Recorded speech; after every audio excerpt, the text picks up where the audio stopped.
Right, live. I think we're live. Live at 5. Not too late tonight. Getting better. Right, let's make sure you can see what we're doing. Boom. Okay, guys, welcome back to Robertson Co. Welcome back to London. Another live jewelry making session. Tonight we're making some more 1mm halo band rings. We cut the blanks in last night's stream while we were waiting for some other rings to clean. So I've got the blanks size B, I believe. We'll do the same thing tonight.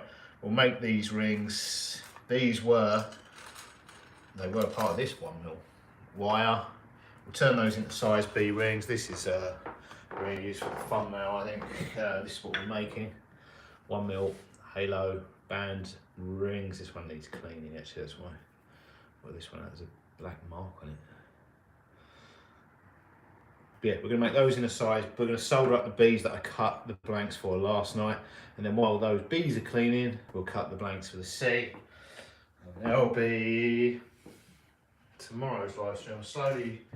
I've had to send a load to Amazon, so we're running low on quite a lot of sizes. We need to restock. We're not out of any of them, but it's surprising how low they can get quite quickly. Right, YouTube copyright free music on. We'll round these off, solder them together, and cut some blanks. We're going to use some antique equipment to size these. Modern ones won't do it.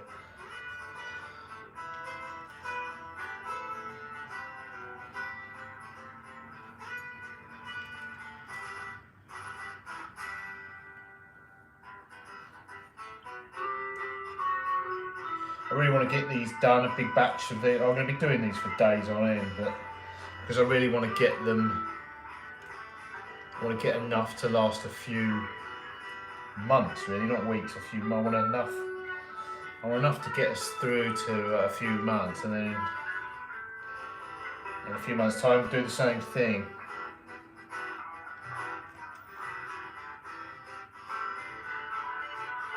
But how long each size will last is, who knows.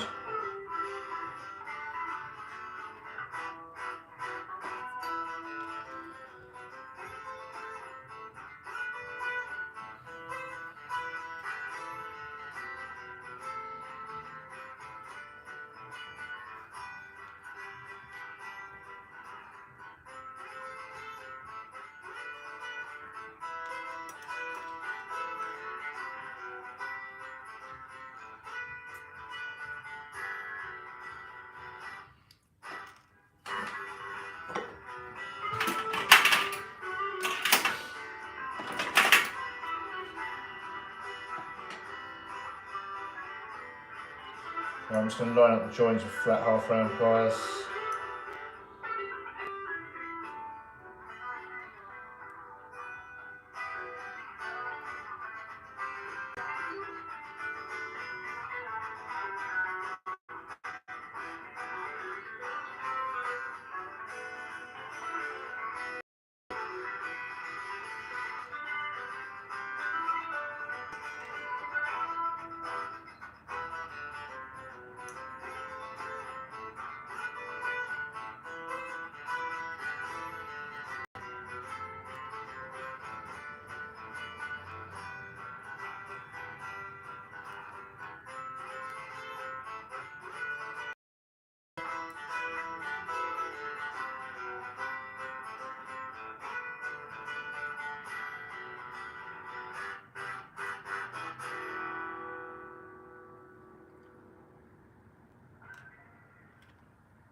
Right, I need to cut some solder.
Right. Solder beneath each one.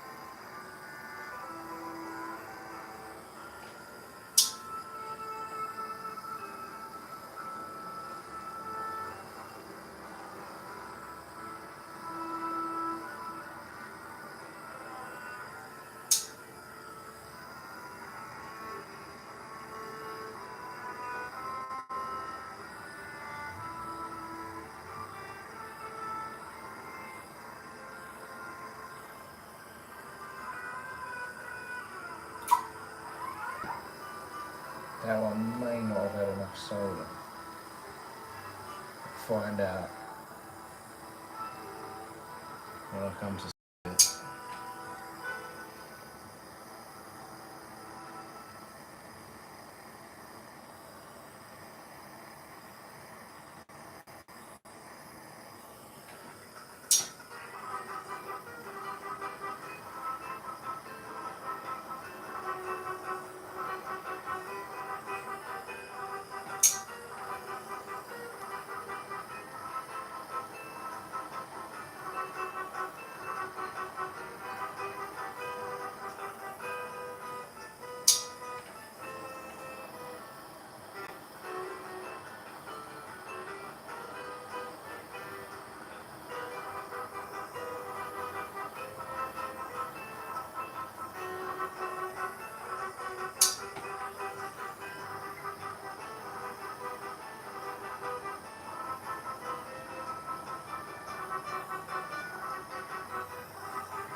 Right, while they're cleaning, let's cut the blanks for the next live stream. Size C, did I say?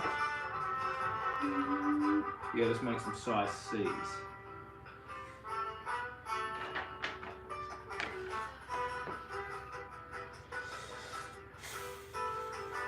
Probably 43 mil. Probably. -ish.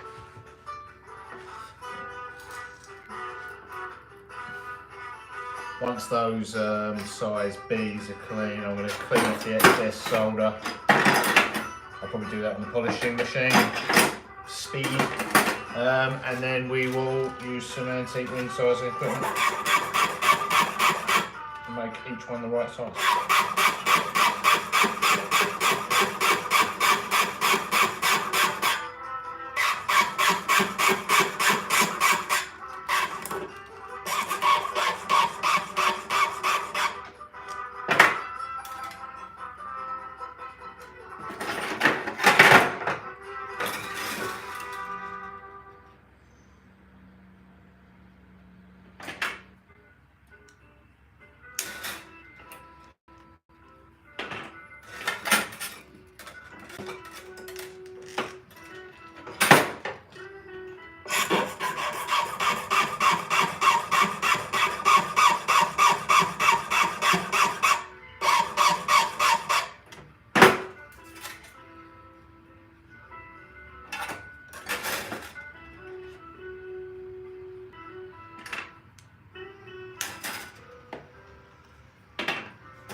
up with those, and hopefully the size B's will be pickled.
Right, here's the blanks for our size C's, which I'll make tomorrow, hopefully.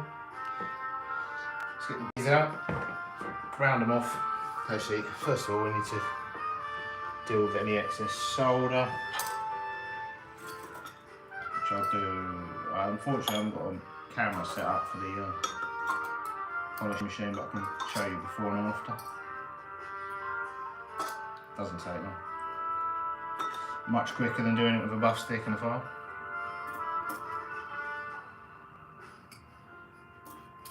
Not quite as selective in terms of where you're taking excess metal off, but quicker. I still do it by hand on all the gold rings.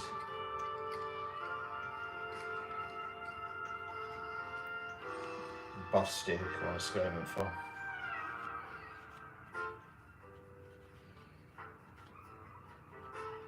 There's not much excess solder on these, looking at them. There's one where there might not be enough solder at full stop. We'll find out.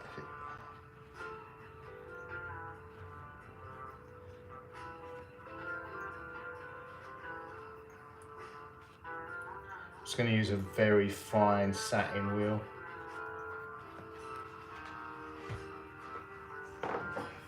Get close up before I do. Boom. So the joints are pretty good. See, there's a little bit of a raised area around the joint, so I just want to whip that off. Back in a second.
Boom. There we go. Looking a little bit better. Right, let's round them off, see what size we've made. And then we can use our Pinfold patent ring sizing machine to make them size B. They're exactly a size B.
Right, see what size we have. Where is the ring stick? Over there.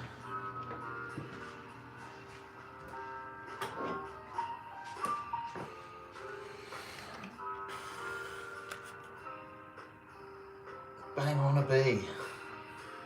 I prefer it if they're slightly over. I know it sounds strange. That one's a little bit under. Bang on a B. What I'll do is I'll stretch them up a touch, a little bit, quarter the size, half size, so that we are on them. They are bang on a B. So, I mean, in theory, they're the right size, but you can see they're a little bit wavy. You see the wave around just above the B there. They're not quite perfectly flat. That's why I like to. The reason I take them up a touch first is so that I can compress them back down to the right size. I like compressing them. It flattens them out perfectly. It makes them look like a machined ring rather than a handmade. You get a sort of, well, we're using a machine, so you end up with a, I mean, they're not made by a machine, you know, you get what I mean. You end up with a very symmetrical shape and size, which they're not right now. By compressing them, you don't. If you just stretch them, because this is because these machines are sectional. Most of them are sectional. You can put. I've seen people put, in fact, just carrier bags over them, thick enough. If you put like quite thick, the guys that make the coin rings put to stop them marking the coins, they'll put quite a thick plastic bag over this. It does even them out, and I've got some very, very expensive. They were very expensive in the day, German hydraulic ring sizer, and they come with actual Delrin plastic sheet, shields, which gives a really. The short story is these do not give an even stretch; they give a sectional stretch, and no, it does actually. It is kind of, when you look at rings a lot, like I do, it is kind of noticeable. I think if I showed it to most people, they would just be like, no, it's a round ring. But it doesn't look quite as good as going into this, being pressed into this completely round thing, because I don't know how many sections this has got. 6. probably the lesser the amount of sections, the more uneven the strip is. How many are on the dies of this thing? 6. The die one's got 6 as well.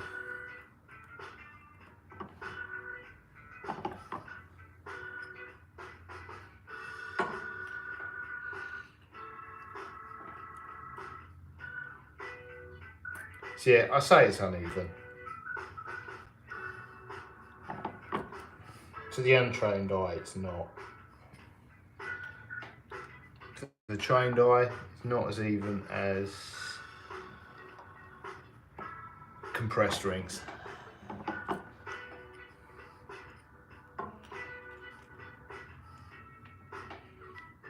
Plus, it's not just the roundness, it's the flatness.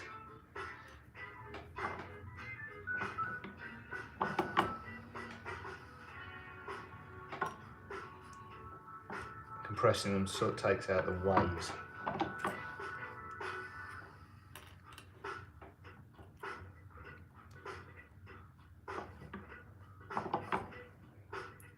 Also, another bonus feature of doing all this is the metal's fully annealed after soldering, so it's as soft as silver can be.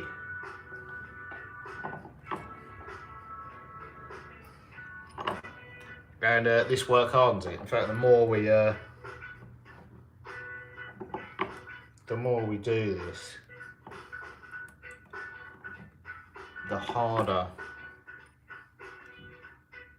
the silver will become. And that's not always a good thing. There comes a point where it becomes so hard it's brittle, or more brittle than it otherwise would be, and you can stress the solder joints as well. So there's a limit to that.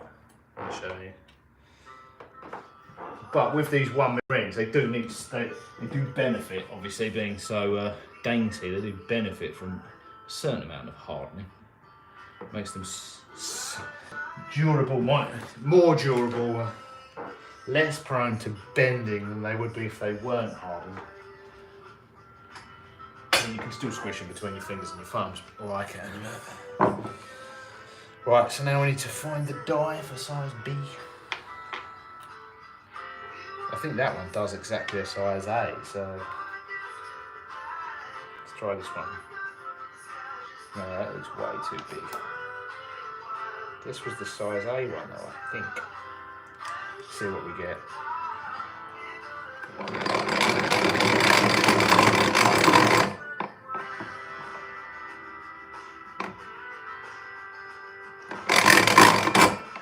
Yeah, the other drawback from hardening them is polishing.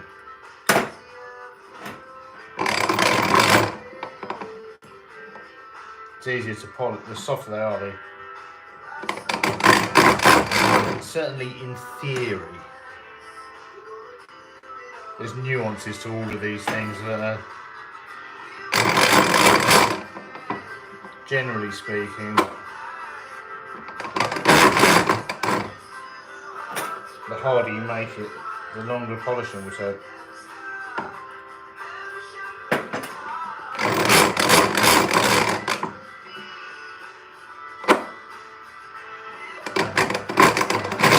There are probably circumstances where it's a bonus too.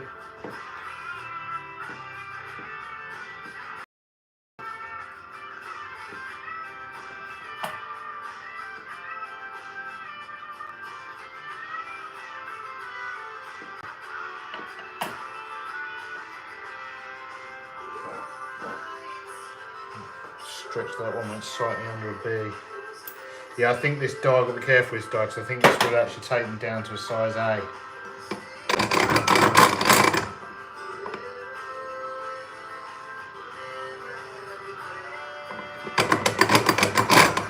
Let me try that die, it looked too big. Let's try it.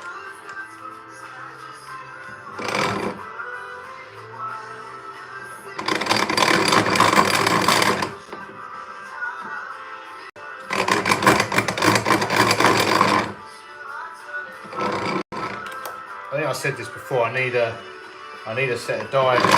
That should have been twice. Those dies should have been twice the length.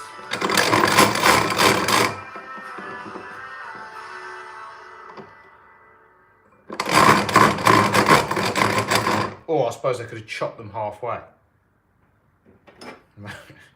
If you made twice as many, or cut them in half.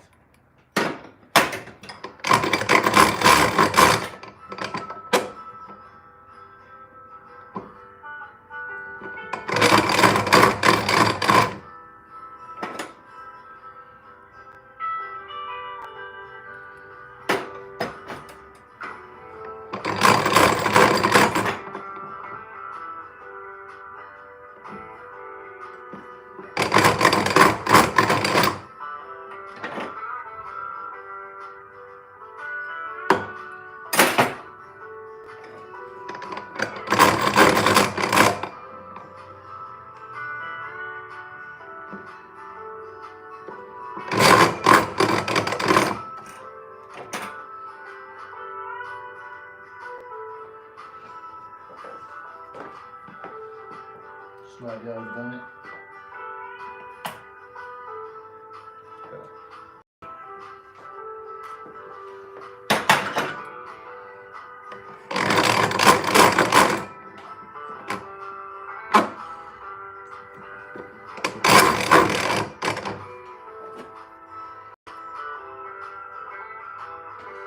Slightly overdone it, straight away.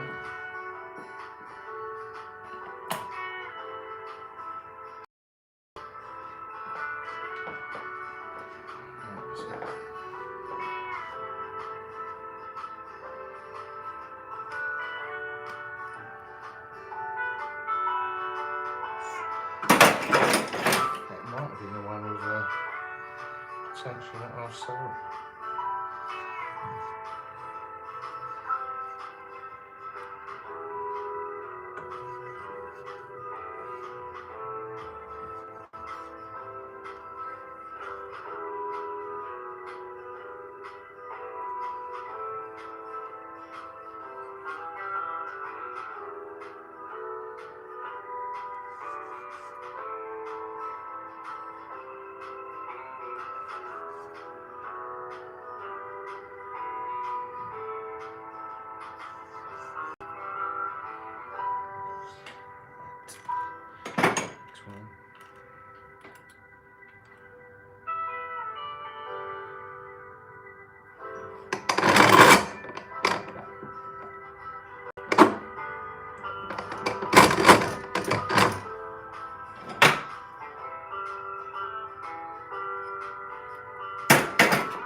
Right, last couple.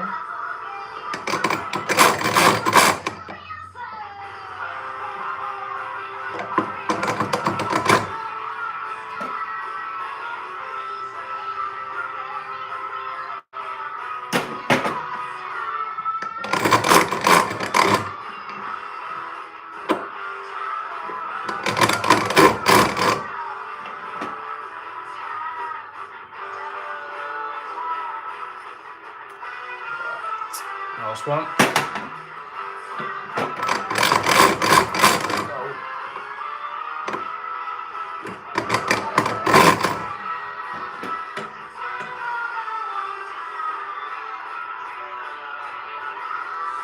Right, there we go. Last one, done.